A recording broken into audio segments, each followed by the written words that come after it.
Next 5 है, how do following water pollutant affect living organism. अब ये जो वाटर पोलूटेंट्स हैं, household waste, agriculture waste, metal, ये किस तरह लिविंग ऑर्गेनिज्म को अफेक्ट करते हैं, इसका जवाब दीजिए। और how can sunlight be important in substitution reaction of methane with chlorine, explain with reaction. तो यहाँ पर मीथेन और क्लोरीन का रिएक्शन लिखना है, तो चलें इसको भी लिखने की कोशिश करते हैं। तो सबसे पहले इफ़ेक्ट देखिए, हाउस होल्ड का क्या होता है इफेक्ट्स, मेक वाटर डल्टी, पानी को गंदा कर, जब अब जो हाउस होल्ड वेस्ट हैं, घरों से निकलने वाला जो वेस्ट है, ये पानी को गंदा करता है, जिसके अंदर आपके पास डिटर्जेंट्स हैं, सोप्स हैं, ठीक है। तो ये सारी चीज़ें जब बाहर आती हैं तो पानी को ख़राब करती हैं। Hard fish and other aquatic life, मछलियों को और अदर जो समुद्री ज़िंदगी है उसको नुकसान पहुंचाती है। Use up oxygen in water, और ये हाउस होल्ड जो हैं ये ऑक्सीजन को पानी में ख़त्म कर देते हैं। यूज़ अप ऑक्सीजन को, यानी पानी ऑक्सीजन को ख़त्म कर देते हैं, तो जिससे एक्वेटिक लाइफ को बहुत ज़्यादा नुकसान होता है। एग्रीकल्चर वेस्ट से क्या होता है, add bad stuff to water, तो पानी के अंदर बैड स्टफ़ यानी समझे कि गंद जो है वो फैल पानी में ऐड होता है। Hurt animals that live in water, तो वो जानदार जो पानी में रहते हैं उनको ये हर्ट करता है, नुकसानदेह होता है। स्प्रेड सिकनेस, और सिकनेस को फैला देता है वो पानी, यानी ये एग्रीकल्चर जो वेस्ट है। फिर मेटल कलेक्ट इन एनिमल्स, तो अब ये जो एनिमल्स हैं जो जब वो पानी पीते हैं तो ये इनकी बॉडी में रह जाता है, ठीक है, उनकी बॉडी में महफूज होता है और वक्त के साथ साथ उनको अंदर से ख़त्म करता रहता है। मेक पीपल सिक, लोगों को बीमार करता है। हार्म नेचर, और नेचर के लिए काफ़ी ख़तरनाक हैं। तो ये इनके अफेक्ट्स हैं, ये आपने देखने और ये आपकी बुक में भी मौजूद है। और दूसरा जो है जी, अब यहाँ आपने मीथेन और क्लोरीन का रिएक्शन बताना है।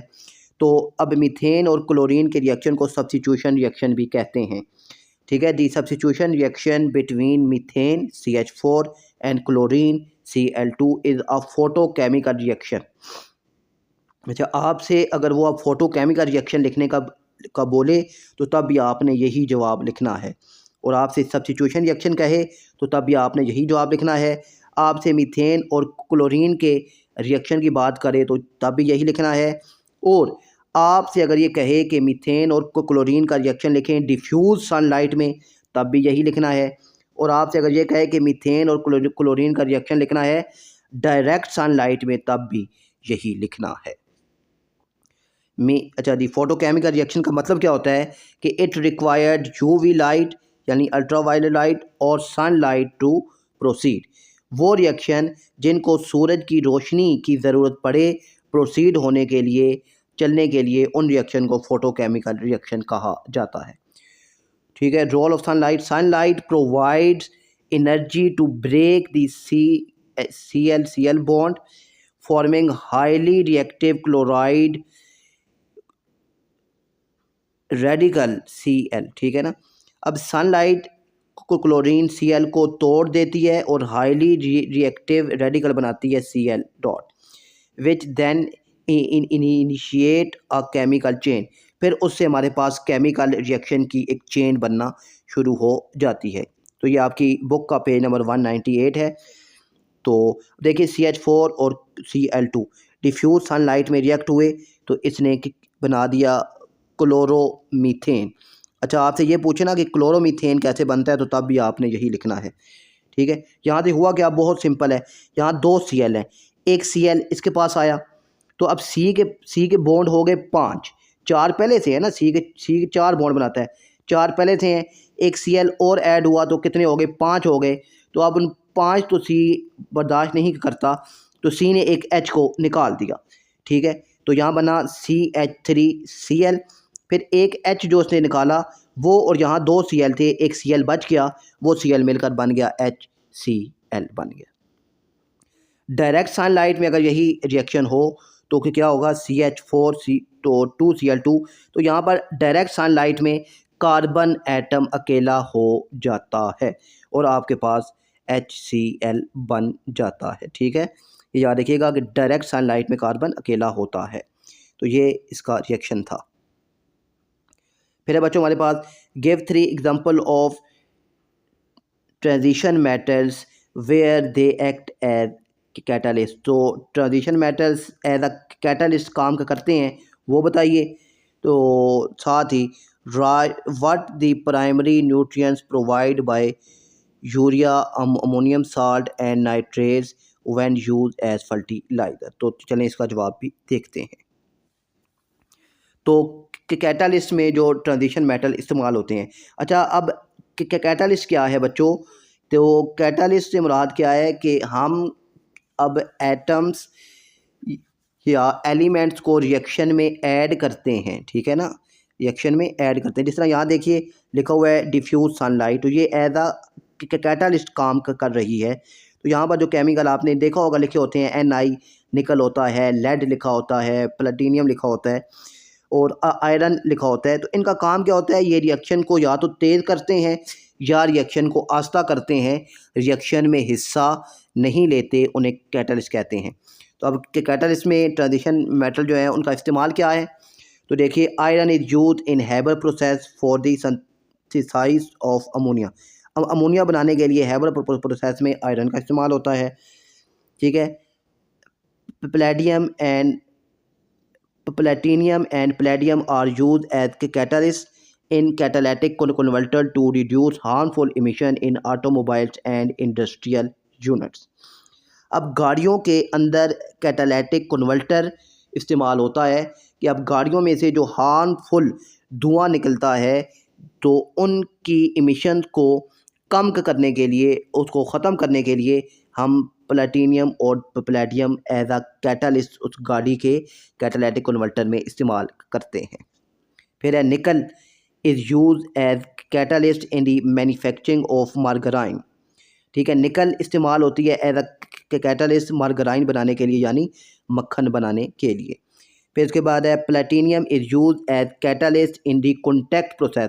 कॉन्टैक्ट प्रोसेस, अच्छा ये भी MCQs है, ये भी याद रखिएगा कि कॉन्टैक्ट प्रोसेस में एक तो प्लेटिनियम इस्तेमाल होता है एज अ कैटालिस्ट और इसमें बनता क्या है? सल्फ्यूरिक एसिड H2SO4 बनता है।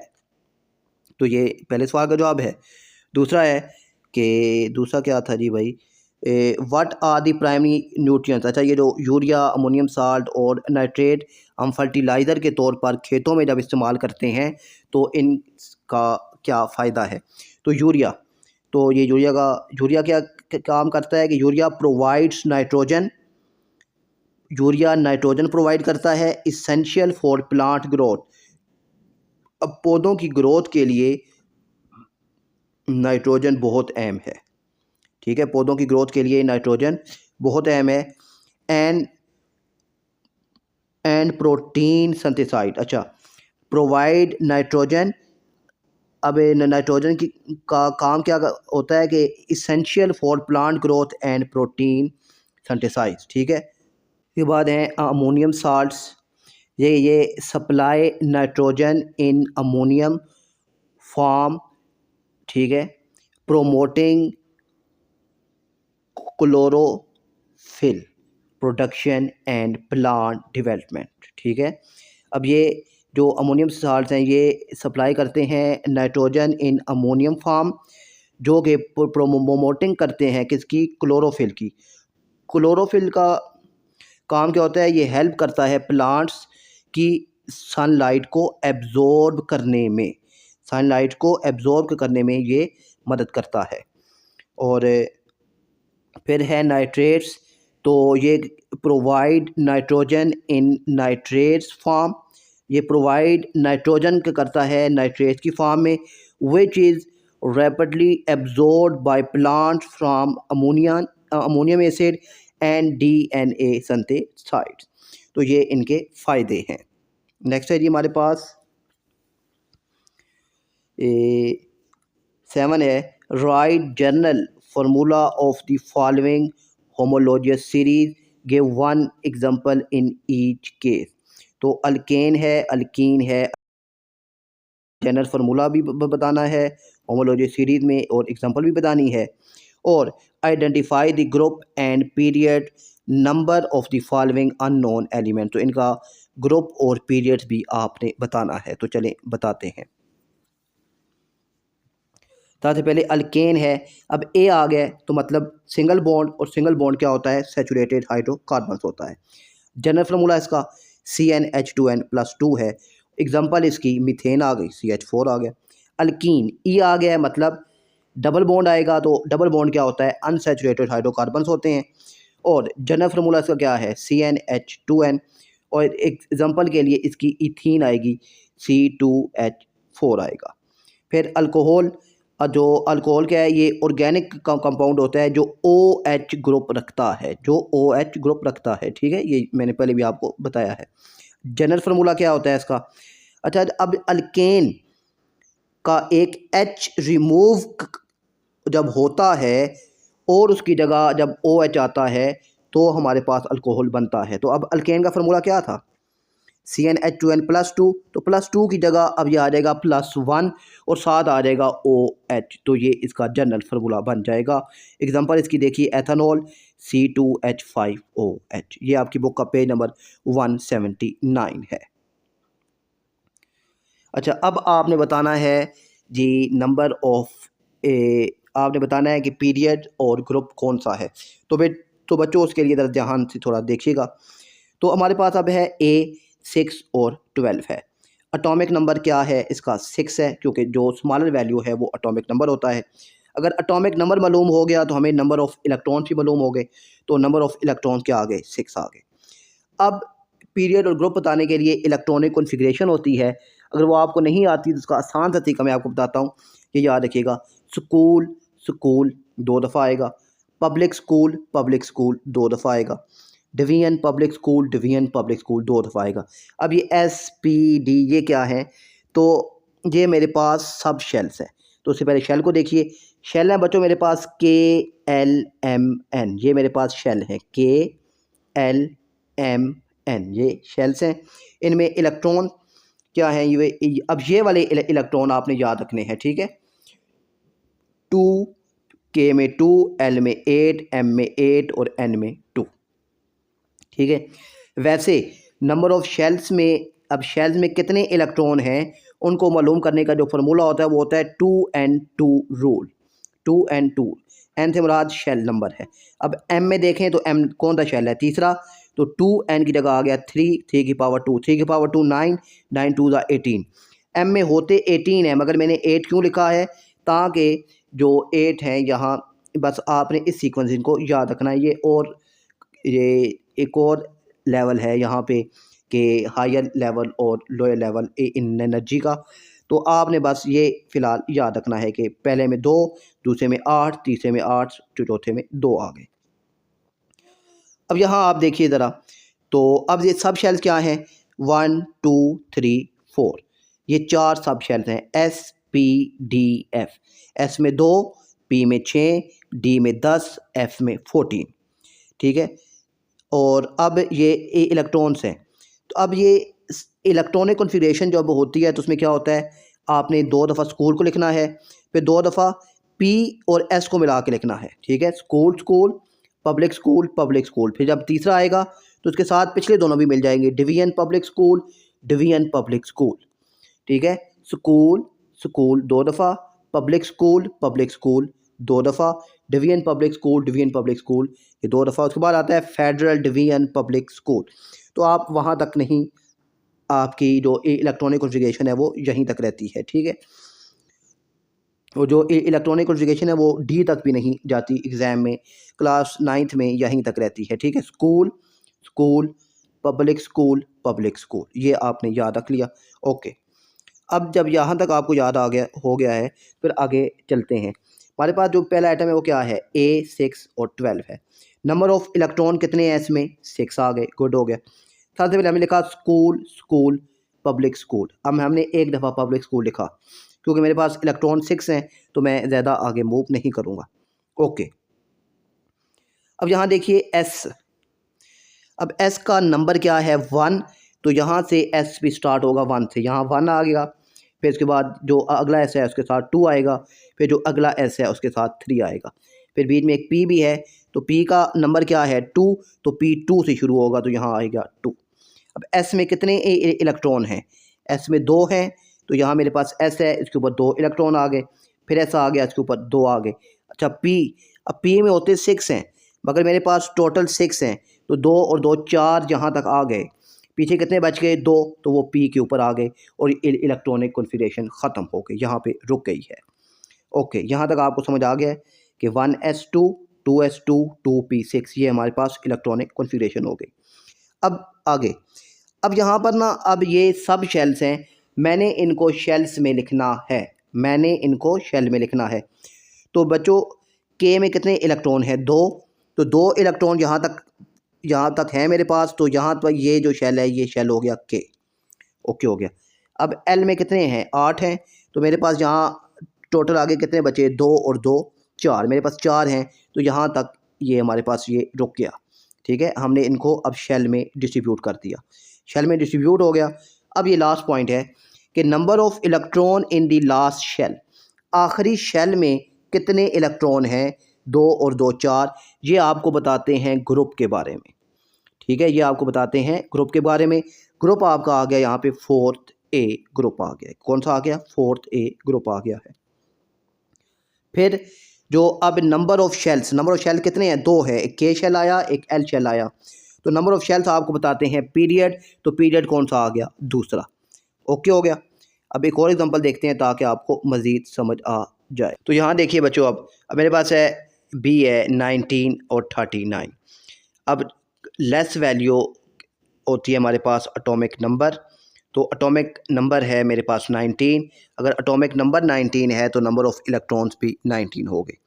ओके, नंबर ऑफ़ इलेक्ट्रॉन्स आ गए 90, फिर मैंने लिख दिया school school public school public school. अब एस का नंबर है 1, तो यहाँ पर एस के साथ आ गया 1, फिर यहाँ पे 2, फिर इसके साथ 3, फिर इसके साथ 4। पी का नंबर है 2, तो ये शुरू होगा 2 से 2 और यहाँ इस पी के साथ आ गया 3। अब एस में 2 होते हैं, तो एस के ऊपर 2, एस के ऊपर 2, पी के ऊपर 6, यहाँ तक हो गए 10। फिर एस के ऊपर 2, फिर पी के ऊपर 6, यहाँ तक हो गए 18 और फिर एस के ऊपर आ गया 1। तो ये आपने इसकी बना दी इलेक्ट्रॉनिक कॉन्फ़िगरेशन आसानी से। ठीक है, इससे ज़्यादा आसान तरीका इलेक्ट्रॉनिक कॉन्फ़िगरेशन का और नहीं है कि आपने 2 दफ़ा स्कूल स्कूल लिखना है यानी एस, 2 दफ़ा पब्लिक स्कूल लिखना है। ठीक है, फिर एस स्टार्ट होता है 1 से। ठीक है, तो आपने एस को स्टार्ट करना है 1 से, 1, फिर आगे जितने एस आते जाएंगे सीक्वेंस से गिनती आती जाएगी। पी 2 से स्टार्ट होता है, तो पी 2, फिर आगे जितने पी आएंगे। फिर डी अगर आता है तो डी 3 से स्टार्ट होता है, तो डी 3 से स्टार्ट होगा। फिर एस में 2 होते हैं, तो आपने 2 और उसी सीक्वेंस से आपने इलेक्ट्रॉन फिल करते जाने हैं जब तक कि टोटल कंप्लीट ना हो। जहाँ पर टोटल कंप्लीट होंगे वहाँ पे आपकी इलेक्ट्रॉनिक कॉन्फ़िगरेशन रुक जाएगी, रुक गई है। अब हम इसको डिस्ट्रीब्यूट करते हैं शेल्स में। के में 2 आ गए, एल में 8 आ गए, 6 और 2 8, एम में फिर 6 और 2 8 आ गए, और फिर एन में सिर्फ 1 आ गया यहाँ पे। ठीक है, एन यहाँ पर आकर रुक गया है। नंबर ऑफ़ शेल्स कितने हैं? 1 2 3 4, तो पीरियड आएगा 4th, चौथा पीरियड आ गया। अब लास्ट शेल में कितने ए इलेक्ट्रॉन्स हैं? तो लास्ट शेल में ए इलेक्ट्रॉन है 1, तो ग्रुप आ गया 1A। तो आपने ये नंबर ऑफ़ जो है पीरियड और ग्रुप ये फाइंड आउट कर लिया है। फिर है हमारे पास एक रह गया है, वो जो रह गया है जी वो कौन सा है, चलिए उसको भी देख लेते हैं। ये सी 9 और 19, इसका जवाब आपने मुझे कमेंट्स में बताना है कि इसका ग्रुप और पीरियड कौन सा है। फिर हमारे पास question number 8, consider following equilibrium reaction COCl2 dot 2H2O plus heat. तो ये हमारे पास बना COCl2 प्लस H2O। तो अब कहता है जी मेरे पास एक रिएक्शन है, predict the direction of reaction when the following changes are applied. कहता है जी मुझे बताएं इसकी क्या डायरेक्शन होगी जब हीटिंग द सिस्टम, यानी मैं इसको चेंज करूं, एडिशन ऑफ वाटर, ये मैं इसके अंदर ऐड करूं, रिमूवल ऑफ वाटर, अगर पानी को रिमूव कर दूं तो डायरेक्शन इसकी क्या बनेगी। अभी ये जो है मेरे पास रिवर्सिबल रिएक्शन है, फॉरवर्ड भी जा रहा है और रिवर्स भी जा रहा है। दूसरा है describe carbohydrates as more efficient source of energy than fats and protein. चलें जी, इसका जवाब देते हैं। हीटिंग द सिस्टम, अगर सिस्टम को हीट देते हैं तो क्या होता है? Since heat is a product of the reaction, ठीक है, heat is the product of the reaction, adding heat will push the equilibrium toward the right forward reaction, ठीक है। आप हीटिंग अगर देते हैं तो आप यहाँ देखिए हीट मौजूद है, तो हीटिंग से ये इसको और ज़्यादा पुश करेगा राइट फॉरवर्ड डायरेक्शन में। This will result in more formation of COCl2। CO होता है जी हमारे पास शॉर्ट फॉर्म किसकी? कोबाल्ट की, कोबाल्ट क्लोराइड और ज़्यादा बनेगा और पानी और ज़्यादा बनेगा। Addition of water, adding more H2O increase the concentration of a product. आप पानी ऐड करेंगे तो क्या होगा? पानी ऐड होगा। अब यहाँ देखिए यहाँ पानी बन रहा है, यहाँ पानी बन रहा है, तो प्रोडक्ट की सिमत में पानी की मिकदार ज़्यादा हो जाएगी और ये इसको शिफ्ट कर देगा लेफ़्ट यानी रिवर्स की तरफ। तो और फिर क्या होगा? This will result in more formation of COCl2। तो इससे मोर फॉर्मेशन हो जाएगी COCl2.2H2O की। क्यों? कि पानी जब ऐड होगा तो पानी यहाँ पर तो मौजूद है, इसके जो प्रोडक्ट है, तो ये इसको रिवर्स करेगा और इसकी मिकदार फिर ज़्यादा हो जाएगी COCl2.2H2O की। फिर रिमूवल ऑफ वाटर अगर होगा तो क्या होगा? Removing H2O decrease the concentration of a product, तो प्रोडक्ट की कंसंट्रेशन क्या हो जाएगी? डिक्रीज हो जाएगी। So the equilibrium will shift for toward the right, यानी अब वो फॉरवर्ड की डायरेक्शन में मूव करेगा to replace the lost water, जो पानी की कमी है उसको पूरा करने के लिए। This will result in more formation of COCl2 and H2O। फिर इससे ये COCl2 और H2O की और ज़्यादा कंसंट्रेशन बनेगी, फॉर्मेशन होगी। के बाद है फिर सवाल क्या है जी, सवाल को एक दफ़ा देख लें कि describe carbohydrates as more efficient. Carbohydrates ज़्यादा एफिशिएंट होता है फ़ैट और प्रोटीन से, क्यों? तो बताते हैं जी अभी इसका जवाब। तो ईजियर टू ब्रेक डाउन, कि carbohydrates are simpler molecular that can be quickly broken down into glucose, which is then easily absorbed and utilized by cells for energy। कि कार्बोहाइड्रेट्स जो हैं ये जल्दी से टूट जाते हैं ग्लूकोज में और फिर और आसानी से और इजीली एब्जॉर्ब होते हैं और यूटिलाइज करते हैं हमारे बॉडी के सेल्स इसको। दूसरा है carbohydrate release energy faster, carbohydrates energy release करते हैं faster than fat and protein, protein और फैट्स के मुकाबले में, providing a quicker source of energy for the body. Body को जो है अगर एनर्जी की ज़रूरत हो तो कार्बोहाइड्रेट जल्दी से उसको एनर्जी पहुंचा देते हैं फैट्स और प्रोटीन के मुकाबले में। Carbohydrates required less oxygen to be converted into energy, carbohydrates को लेस ऑक्सीजन रिक्वायर्ड होती है, यानी थोड़ी सी ऑक्सीजन में भी ये कन्वर्ट हो जाते हैं एनर्जी में as compare to fats, making them a more efficient energy source, इनको ज़्यादा एनर्जी सोर्स की ज़रूरत होती है। फिर है lower energy cost, carbohydrates require less energy to be metabolized compared to protein which required more energy to be broken down। कि carbohydrate लोगों को लेस एनर्जी रिक्वायर्ड होती है, ठीक है, मेटाबोलाइज के लिए, और प्रोटीन और फैट्स को ज़्यादा रिक्वायर्ड होती है। और हाँ, आप अगर शॉर्ट फॉर्म में लिखना चाहें तो ये शॉर्ट फॉर्म में भी इसका जवाब मौजूद है कि carbohydrates break down quickly, release energy faster, need less oxygen, cost less energy to metabolize, fats and protein अब इसका उल्टा हो जाएगा, ये यहाँ पर है क्विकली, यहाँ पर है स्लोली, यहाँ पर release energy fast, release energy slowly, need more oxygen, need less oxygen. तो ये इन दोनों के दरमियान कंपैरिजन है।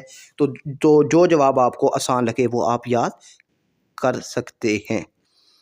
फिर है बच्चों उसके बाद हमारे पास नाइन्थ है, give the way a close system contribute to the establishment of equilibrium in reverse reaction. Give the way a close system contributes, तो कंट्रीब्यूट किस तरह का करता है रिवर्स रिएक्शन में, इसका जवाब देखते हैं। आगे है define Bronsted Lowry acid and base with two examples each. तो no exchange of matter, a close system prevents the exchange of matter. ये क्लोज सिस्टम जो है ये प्रिवेंट करता है exchange of matter with the surrounding. Surrounding में से कोई भी उसको डिस्टर्ब नहीं कर सकता जब क्लोज सिस्टम में वर्क हो रहा हो। Aligning the reaction to reach equilibrium, और क्लोज सिस्टम में वो उसको आराम से इक्विलिब्रियम स्टेट तक पहुंचने देता है। दूसरा है the concentration of reactants and products remain constant. Close system में कंसंट्रेशन यानी मिकदार जो होती है रिएक्टेंट्स की एंड प्रोडक्ट की remain constant, allowing the forward and reverse reaction to occur at equal rate. और जो फॉरवर्ड और रिवर्स रिएक्शन होते हैं वो इक्वल रेट पर अलाइंग होते हैं। फिर है तीसरा, the close system allows the reaction to reach a dynamic equilibrium where the rates of the forward and reverse reaction are equal. The closed system alike करता है रिएक्शन को कि वो डायनामिक इक्विलिब्रियम तक पहुँचे where the rates of the forward and reverse reaction are equal. Once equilibrium is established, there is no net change in the concentration of reactants and products. तो ये सारे इसके फ़ायदे होते हैं। तो अगर आप वो नहीं करना चाहते तो आप ये भी कर सकते हैं। कीपिंग मैटर इनसाइड, मैटर को इनसाइड रखता है। मेंटेनिंग कांस्टेंट कंसंट्रेशन, कंसंट्रेशन को कांस्टेंट रखता है, मिकदार को कम नहीं होने देता। और aligning forward and reverse reaction to occur at equal rate. तो ये भी आसान पॉइंट्स हैं, अगर आप ये याद कर लें तो भी कोई इशू नहीं है। फिर है जी Bronsted Lowry acid and base. तो Bronsted Lowry acid and base ये आपकी बुक का पेज नंबर 145 और 146 है। इस थ्योरी के मुताबिक N acid is a proton donor, जो प्रोटोन डोनेट करेगा वो एसिड है, और जो प्रोटोन एक्सेप्ट करेगा वो बेस होगा। एग्जांपल देखिए, ये HCl प्लस H2O, यानी ये पानी है ना, H2O है। यहाँ से इस H ने ये HCl ने अपना एक H इसको दे दिया, तो यहाँ बच गए, यहाँ बने अब 3 H, ये हाइड्रोनियम आयन बन गया। और क्लोरीन जो है ये हमारे पास एक क्लोरीन का आयन बन गया है। तो यहाँ इसने डोनेट कर दिया, तो HCl ने डोनेट किया तो ये एसिड हो गया, और बेस ने एक्सेप्ट कर लिया यानी वाटर ने एक्सेप्ट किया तो ये बेस बन गया है। ये फर्स्ट एग्जांपल। सेकंड एग्जांपल आप यहाँ से देख सकते हैं, ये है अमोनिया NH3। NH कितने 3 है, तो NH3 प्लस H2O वाटर के साथ रिएक्ट हुआ, तो वाटर ने अपना एक H इसको दे दिया, ठीक है ना। तो यहाँ पर अब कितने H हो गए, यहाँ हो गए 4, NH4 हो गया। और वाटर ने यहाँ पर ये OH बना, तो ये OH नेगेटिव ये बन गया, आयन बन गया है, हाइड्रो ऑक्साइड आयन हमारे पास बन गया है। और ये हमारे पास अमोनियम आयन बन गया है। और यहाँ से तो अब ये H ने अपना दे दिया, तो यहाँ से H2O एसिड है, और अमोनिया ने एक्सेप्ट किया, तो ये क्या है, बेस है। तो उम्मीद है कि ये एग्जांपल भी आपको समझ आ गई होगी। फिर है जी हमारे पास question number 9, calculate the number of atom in each of the following samples. Okay, how does the energy profile diagram for an endothermic reaction differ from that of an endothermic reaction in term of activation energy and enthalpy chain।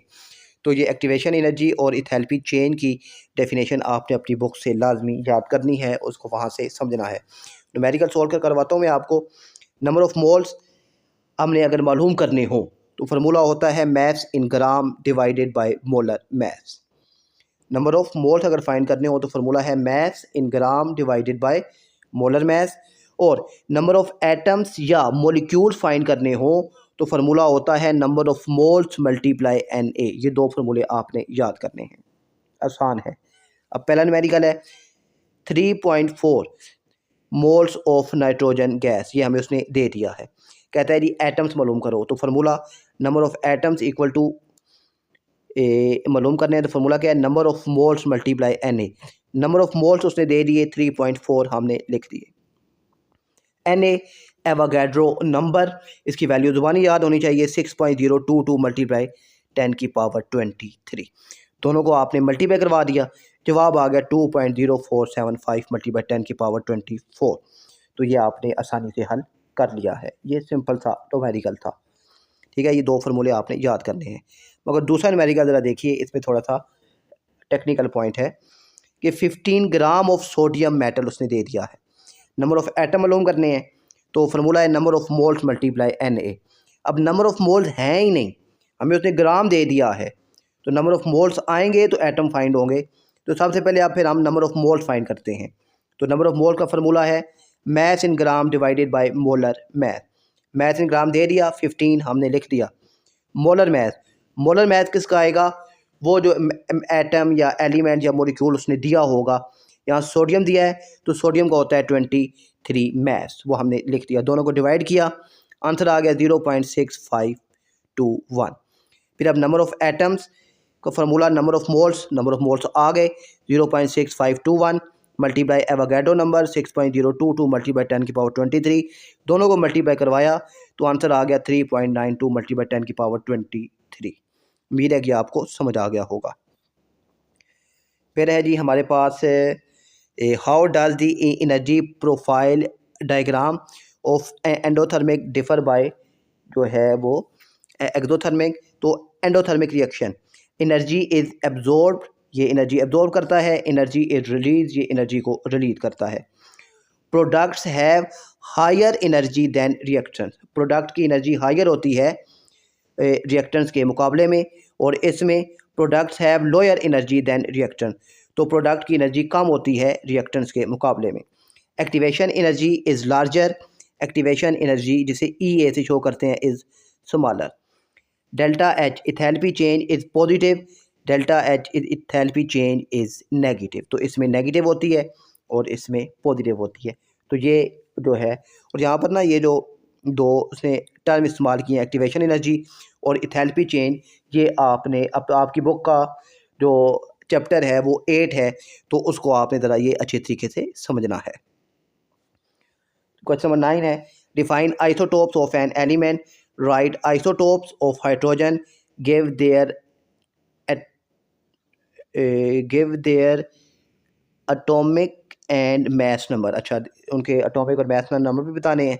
और define the following branches of chemistry, astrochemistry, geochemistry और physical chemistry. चलेंगे, isotopes क्या होता है? Isotopes are atoms of the same element that have same number of proton atomic number in their atomic nuclei but differ in the number of neutron resulting in different mass number।